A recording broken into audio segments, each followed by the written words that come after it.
शेतकऱ्यांना या कायद्याची माहिती द्यावी यासाठी या वयातसुद्धा मी धडपडून प्रयत्नशील आहे. परमेश्वर कृपेनं गेली 40 वर्ष मी ध्यान, प्राणायाम आणि योगासने याचा शिक्षक आहे. त्यामुळे लोकांना उत्तम आरोग्य कसं प्राप्त करावं याचंही मी स्वतः एक उत्तम उदाहरण आहे. याही वयात कुठलाही व्याधी किंवा आजार जवळ फिरकत नाही. त्यामुळं आपल्यासारख्या मंडळींना मार्गदर्शन करण्यासाठी मी या ठिकाणी उभा आहे. आज स्वर्गीय अजितदादा पवार व स्वर्गीय भारतभाऊ बोंद्रे यांच्या जयंती पंधरवड्यानिमित्त शेतकरी मार्गदर्शन कार्यशाळा आणि पुरस्कार वितरण सोहळा याचं जे आयोजन केलेलं आहे ते आयोजक आदरणीय शंतनू भारतभाऊ बोंद्रे, जिल्हा कार्याध्यक्ष राष्ट्रवादी काँग्रेस, आणि त्यांचे सहकारी इंजिनियर संतोष परिहार जे चिखली तालुक्याचे अध्यक्ष आहेत. यांच्या अथक प्रयत्नातून हा एवढा भव्य असा शेतकरी कार्यशाळेचा सोहळा या ठिकाणी होतो आहे. मी आतापर्यंत अनेक सरकारी कार्यक्रम पाहिले, परंतु शेतकऱ्यांची आणि महिला शेतकऱ्यांची एवढ्या मोठ्या प्रमाणात उपस्थिती हे पाहून आपल्याकडे शंतनू भाऊ आणि संतोष भाऊ यांनी या भागामध्ये जे काम केलेलं आहे ते काम आपल्या उपस्थितीच्या रूपानं निश्चितपणे दिसून येत आहे. मी या ठिकाणी आपला फारसा वेळ घेणार नाही, मुद्देसूद बोलणार आहे. माझा पहिला मुद्दा ज्यांना लिहून घ्यायचा असेल त्यांनी लिहून घ्या, कारण मी हे सगळं लिहून आणलेलं आहे. मास्तर माणूस आहे, 40 वर्ष प्राध्यापक म्हणून कार्य केलेलं आहे.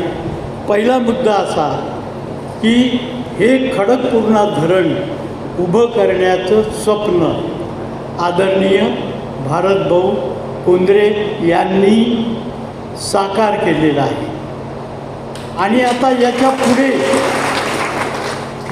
पुढे आता या खडकपूर्णा प्रकल्पावर प्रकल्पस्तरीय पाणी वापर संस्था, project level water users association, म्हणजे संपूर्ण खडकपूर्णा प्रकल्प शेतकऱ्यांनी ताब्यात घेण्याचा हा प्रकल्पस्तरीय पाणी वापर संस्थेचा एक कार्यक्रम आहे.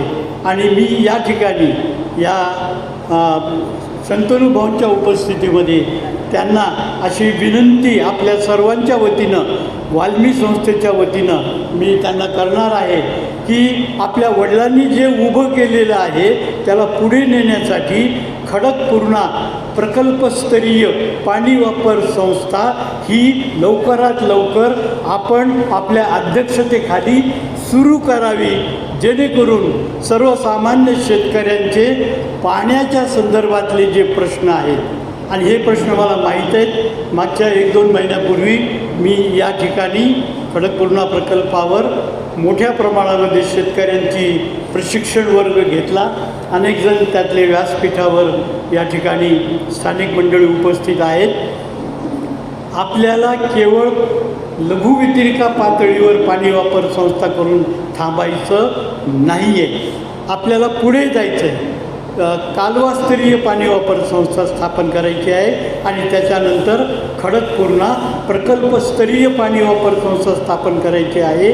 आणि हे संपूर्ण खडकपूर्णाचं पाणी शेतकऱ्यांच्या ताब्यात घ्यावं ही आग्रहाची विनंती मी या निमित्तानं शंतनू भाऊंना आणि त्यांच्या सर्व सहकाऱ्यांना, व्यासपीठावरील सर्व मान्यवरांना ही माझी विनंती असते. आता 2 नंबरचा मुद्दा, मी मुद्देसूद बोलणार आहे. तर मोजून 6 मुद्दे, 12 मिनटं, जास्तीत जास्त 15 मिनटं, यापेक्षा मी अधिक वेळ घेणार नाही. प्राध्यापक असल्यामुळं 1.5 घंटा बोलायची सवय आहे, परंतु अनेक मान्यवर वक्ते ज्यांचं अमूल्य असं मार्गदर्शन आपल्याला मिळणार आहे, त्यामुळे मी मुद्देसूद बोलतो आहे. दुसरा मुद्दा माझा, एक थोडी जगावेगळी कल्पना मी आज आत्ता आपल्यापुढे मांडतो आहे, की जसं आपल्या सर्वांना सरकारी स्वस्त धान्याचं दुकान माहीत आहे की नाही, सरकारी स्वस्त धान्याचं दुकान सगळ्यांना माहीत आहे. मी आज या ठिकाणी एक नवा प्रस्ताव आपल्यासमोर मांडतो आहे, की जसं सरकारी स्वस्त धान्याचं दुकान असतं तसं सरकारी स्वस्त शेतीचं दुकान शासनानं या ठिकाणी सुरू करावं, की जिथं ज्या दुकानातून GST आणि CGST म्हणजे हे जे आहेत हे आपण सरकारी स्वस्त धान्याच्या दुकानातून घेतो, त्याच्यावर टॅक्सेस नसतात. हे GST आणि CGST हे वगळून स्वस्त दरामध्ये शेतीचं काय काय या सरकारी स्वस्त शेतीच्या दुकानातून देता येऊ शकतं. तर त्यामध्ये अनेक बाबी आपण या देऊ शकतो, जसं की बियाणं. या सरकारी स्वस्त शेतीच्या दुकानातून शेतीला लागणारं बियाणं, खतं, औषधी, अवजारं, पॅकिंग मटेरियल आणि माल वाहतुकीसाठी छोटा हत्ती या माध्यमातून दिलं तर आज मार्केटमधून ह्या वस्तू घ्यायच्या तर ह्याच्यावर आपल्याला GST आणि CGST भरावा लागतो. ते आपलं शेतकऱ्यांचं खूप मोठा आर्थिक फायदा यामधून होईल. आणि जी फसवणूक आहे, जे खाजगी व्यापारी फसवणूक करतात, त्या फसवणुकीपासून सर्वसामान्य शेतकऱ्यांची मुक्तता यामध्ये होऊ शकते.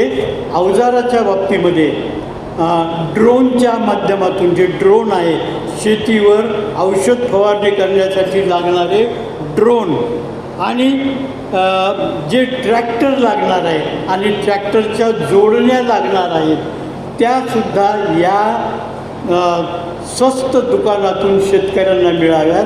केवळ पोटापाण्यासाठी सरकारी स्वस्त धान्याचं दुकान नसावं, तर ते सरकारी स्वस्त शेती दुकान असावं. ही एक नाविन्यपूर्ण कल्पना जी काळाची गरज आहे ती मी या ठिकाणी या व्यासपीठावर मांडतो.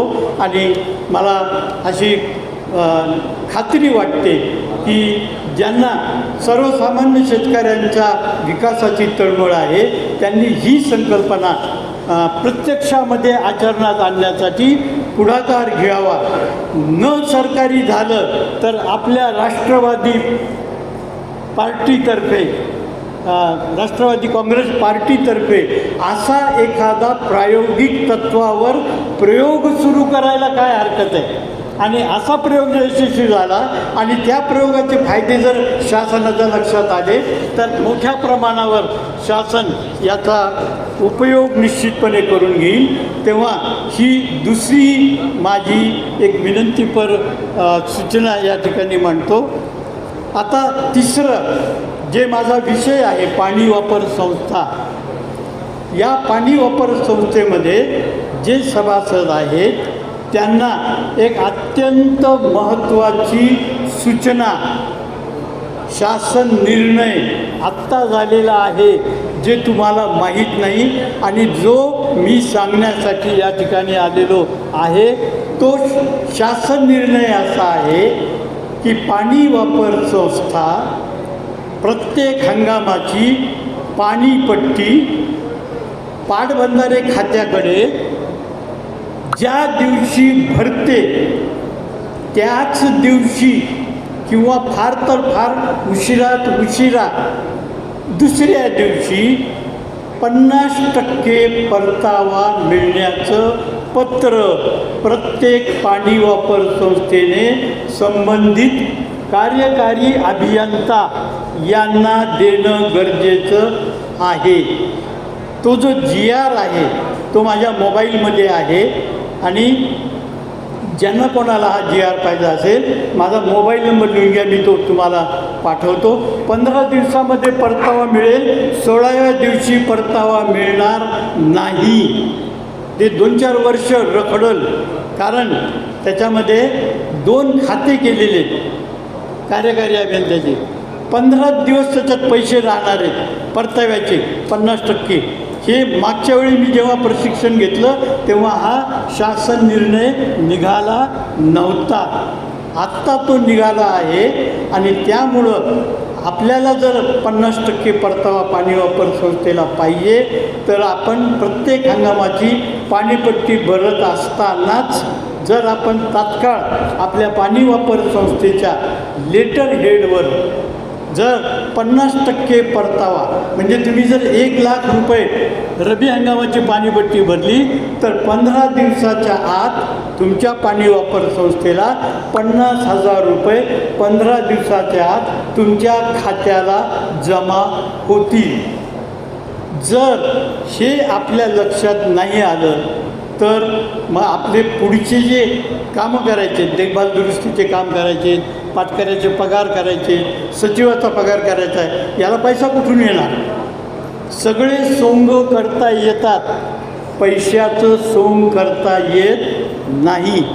म्हणून पाणी वापर संस्थेच्या सर्व सभासदांनी आणि त्याच्या प्रमुख मंडळींनी हा अतिशय शेतकऱ्याच्या जिव्हाळ्याचा पोटतिडकीचा विषय आहे की प्रत्येक हंगामाची पाणीपट्टी भरल्याच्या दिवशीच 50% परताव्याचं पत्र दिलं तर त्यांना त्याचं प्रोसेसिंग करायला, प्रक्रिया करायला 4-5 दिवस लागतात. म्हणजे 8 दिवसात पैसे आपल्या खात्यामध्ये 50% वापस येतात. आता याच्यामध्ये मी थोडंसं प्रॅक्टिकल सांगतो. प्रॅक्टिकल व्यवहार असा आहे की समजा काही शेतकऱ्यांनी पाणीपट्टी भरली नाही तर 15 दिवसासाठी 8 दिवसासाठी उधारी तिकडून पैसे आणून पूर्ण पाणीपट्टी भरायची. 50% परतावा परत आल्यानंतर ज्याचे त्याचे पैसे परत देऊन टाकता येतात. म्हणजे याच्यामध्ये पाणी वापर संस्थेचा हा फायदा आपण सर्वांनी करून घ्यावा. हा शासन निर्णय मी तुम्हाला तुमच्या मराठीमध्ये आहे, मोबाईलवर पाठवतो. कृपया माझा मोबाईल नंबर लिहून घ्यावा. रेणुका दास असं माझं नाव आहे. या ठिकाणी जे रेणुका बीज प्रक्रिया नाव वाचलं. मी रेणुकेचा भक्त. माझ्या वडिलांचा मी एकुलता एक मुलगा आणि माझ्यावर 2 बहिणी. तो काळ 1950चा आणि त्यावेळी माझ्या वडिलांनी असा रेणुका देवीपुढे नवस केला होता, जी आमची कुलस्वामिनी आहे, की आता जर मला मुलगा झाला तर त्याचं नाव मी रेणुका दास असं ठेवीन. आणि नशिबानं माझा जन्म झाला. आज 75 वर्षापर्यंत आलेलो आहे. शेतीशास्त्रामध्ये BSc ॲग्री 1970ला केलं, MSc ॲग्रिकल्चर 1972ला केलं, PhD ॲग्रिकल्चर बेंगलोरहून 1980ला डॉक्टरेट झालो. नंतर संशोधनाचा गाईड झालो, 11 विद्यार्थ्यांना गाईड केलं आणि वाल्मी संस्थेत 1988ला आलो. आणि मग यशवंतराव चव्हाण मुक्त विद्यापीठ नाशिक यांचा PhDचा सध्याही गाईड आहे. आणि जलसंपदा विभागातले 3 अभियंते आज माझ्याकडे पाणी वापर संस्था या विषयावर PhD किंवा डॉक्टरेटचं संशोधन करत आहेत. हे सांगण्याचा हेतू असा की या पाणी वापर संस्थांना भवितव्य अतिशय उज्ज्वल आहे.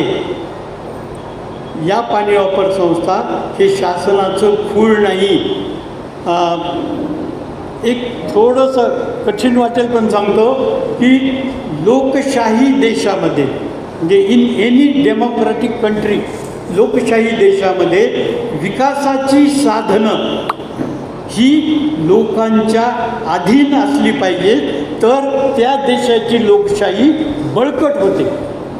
पाणी हे विकासाचं साधन आहे की नाही? आहे. मग ते कोणाच्या अधीन असलं पाहिजे? शेतकऱ्यांच्या अधीन असलं पाहिजे. आणि त्याच्यासाठी ही पाणी वापर संस्था आहे. फक्त लघुवितरिका पातळीवर नाही, कालवा पातळीवर आणि संपूर्ण प्रकल्प पातळीवर पूर्ण खडकपूर्णा प्रकल्प शेतकऱ्यांच्या ताब्यात देण्याचा 2005चा कायदा झालेला आहे. आणि आपल्याकडे अनेक वाघाड मध्यम प्रकल्पावर प्रकल्पस्तरीय पाणी वापर संस्था सुरू होऊन 10 वर्ष झालेली आहेत. आपल्याकडे खडकपूर्णावर अजून याचं फारशी जागृती नाही. तेव्हा या कार्यशाळेचं निमित्ताने मी अशी नम्र विनंती करतो की खडकपूर्णा प्रकल्पस्तरीय पाणी वापर संस्था 1 वर्षाच्या आत या ठिकाणी स्थापन झालीच पाहिजे, म्हणजे शेतकऱ्यांचा त्यामध्ये फायदा होणार आहे. आता चौथा मुद्दा असा आहे की या पाणी वापर संस्थेचा कायदा आणि नियम झालेले आहेत. मग शेतकऱ्यांना हे कायदे आणि नियम माहीत नाहीत. त्याच्यामुळं हे पुस्तक कुठं मिळेल अशी विचार करायची गरज नाही. आजकाल प्रत्येकाकडे मोबाईल आहे, स्मार्टफोन आहे, त्याच्यामध्ये गुगल आहे, इंटरनेट आहे. आपण google.co.in यावर जाऊन जर ज्यांना लिहून घ्यायचं त्यांनी लिहून घ्या की महाराष्ट्र सिंचन पद्धतीचे शेतकऱ्यांकडून व्यवस्थापन अधिनियम 2005 एवढं टाईप करायचं आणि एंटर करायचं. मराठीमध्ये तात्काळ तो कायदा उपलब्ध होतो, विनामूल्य आहे. तो आपल्या याच्यावर डाउनलोड करून आपल्या दुसऱ्या व्हॉट्सॲप ग्रुपवर ठेवायचा. या कायद्यामध्ये आज वेळ कमी म्हणून फक्त एकच कलम सांगतो, कलम नंबर 52 या कायद्याचं हृदय आहे, हार्ट ऑफ दिस ॲक्ट. आणि ते 52 नंबर काय आहे की पाणी वापर संस्थेमध्ये शेतकऱ्यांना काय अधिकार देण्यात आलेले आहेत आणि त्यांचे जे अधिकार आहेत कायद्यानं 2005च्या कायद्यानं शेतकऱ्यांना जे अधिकार दिलेले आहेत ते भली मोठी यादी आहे. शेतकऱ्यांना माहीत नाही की आम्हाला हे एवढे प्रचंड अधिकार या कायद्याच्या 52 नंबर कलमानं दिलेले आहेत. हे कायद्याचं पुस्तक छोटंसं आहे अगदी, त्यामध्ये 52 नंबर तुम्ही वाचावं. म्हणजे माझ्या इथं येण्याचा म्हणजे 100-200 किलोमीटरवरून मी प्रवास करून आलो आणि तुम्हाला काही तुमच्या फायद्याचं काही सांगितलं नाही असं होऊ नये म्हणून हा 2005चा कायदा तुम्ही डाउनलोड करून घ्या. त्यातलं 52 नंबरचं कलम वाचा, मग आपल्या लक्षात येईल की हा कायदा म्हणजे काय आहे. तर हा जो कायदा आहे हा महात्मा ज्योतिबा फुले यांचं स्वप्न प्रत्यक्षात साकार करणारा हा 2005चा कायदा आहे. ज्योतिबा फुले यांनी 150 वर्षापूर्वी शेतकऱ्यांचा आसूड नावाचा ग्रंथ लिहिला. त्या ग्रंथामध्ये त्यांनी एक स्वप्न पाहिलं होतं की महाराष्ट्रातला भविष्यातला माझा शेतकरी राजा कसा असेल याचं स्वप्न त्यांनी पाहिलं. आणि त्यामध्ये त्या काळी जसे इंग्रज अधिकाऱ्यांना अधिकार होते तसे अधिकार माझ्या या गोरगरीब शेतकऱ्यांना मिळावेत असं स्वप्न त्यांनी पाहिलं होतं. आणि ते स्वप्न महात्मा ज्योतिबा फुलेंनी 150 वर्ष पूर्वी पाहिलेलं स्वप्न प्रत्यक्षात साकार करणारा हा 2005चा कायदा आहे हे मी निश्चितपणे आपल्याला सांगतो. आता शेवटचे 2 मुद्दे 1-1 मिनिटामध्ये मी आपल्यापुढे मांडतो की पाणी वापर संस्था का करायची. खूप लोकांना याच्याबद्दल माहिती नाही की का करायची, आम्ही का करायची पाणी वापर संस्था. एका वाक्यात उत्तर देतो की हे जे कालव्याचं पाणी आहे, खडकपूर्णा धरणातलं पाणी आहे, या खडकपूर्णा धरणातल्या पाण्याचं रूपांतर आपल्याला पैशामध्ये करायचं आहे. त्याच्यासाठी सुधारित पीक रचना म्हणजे आपल्या डोळ्यापुढे पैसा म्हणलं की ऊस एवढं एकच पीक दिसतं, पण आपल्याकडे जे कृषी विद्यापीठं आहेत, जो कृषी विभाग आहे, यांच्या माध्यमातून आपल्या भागासाठी सुधारित पीक रचना म्हणजे रेकमेंडेड क्रॉपिंग पॅटर्न तयार करण्यात आलेले आहेत की ज्यामध्ये ऊसापेक्षा निम्म पाणी लागेल आणि ऊसापेक्षा दुप्पट उत्पन्न रुपयामध्ये देईल अशी पीक रचना उपलब्ध आहे. त्याचा फायदा करून पाणी वापर संस्था करून आपल्याला भरपूर पैसा कमवायचा आहे. आणि हा पैसा कशासाठी कमवायचा आहे तर माझ्या मुलाबाळांसाठी, माझा मुलगा आणि माझी मुलगी ही शिकून मोठी व्हावी. शहरातल्या डॉक्टरांनी आणि इंजिनियर यांनी काही ठेका घेतलेला नाही की डॉक्टरच्या पोरांनी डॉक्टर व्हावं आणि इंजिनियरच्या पोरांनी इंजिनियर व्हावं. माझा गोरगरीब शेतकरीसुद्धा आपल्या मुलाला इंजिनियर डॉक्टर करू शकतो, बशर्ते त्याच्याजवळ काय पाहिजे, गंडे पाहिजेत, पैसा पाहिजे. आणि तो पैसा या पाणी वापर संस्थेच्या माध्यमातून आपण आपलं उत्पन्न कमीत कमी 5 पट वाढवू शकतो. एवढं हे महत्त्वाचं असं आहे. वेळ कमी असल्यामुळं पाणी वापर संस्था या विषयावर आपण कधीतरी पुन्हा सविस्तरपणे दिवसभर बोलणारच आहोत. तेव्हा या ठिकाणी मला संयोजकांनी सगळ्यापेक्षा थोडासा वेळ वाढवून दिला आणि मीही थोडंसं औद्धत्य साधून थोडा अधिक वेळ घेतला. याबद्दल सर्वांचे आभार मानतो. आणि या ठिकाणी आपण सर्वांनी मी ज्या सूचना केल्या त्याचा विचार करताल एवढं बोलून मी माझे 2 शब्द संपवतो. मी स्वतः एक उत्तम उदाहरण आहे. याही वयात कुठलाही व्याधी किंवा आजार जवळ फिरकत नाही. त्यामुळं आपल्यासारख्या मंडळींना मार्गदर्शन करण्यासाठी मी या ठिकाणी उभा आहे. आज स्वर्गीय अजितदादा पवार व स्वर्गीय भारतभाऊ बोंद्रे यांच्या जयंती पंधरवाड्यानिमित्त शेतकरी मार्गदर्शन कार्यशाळा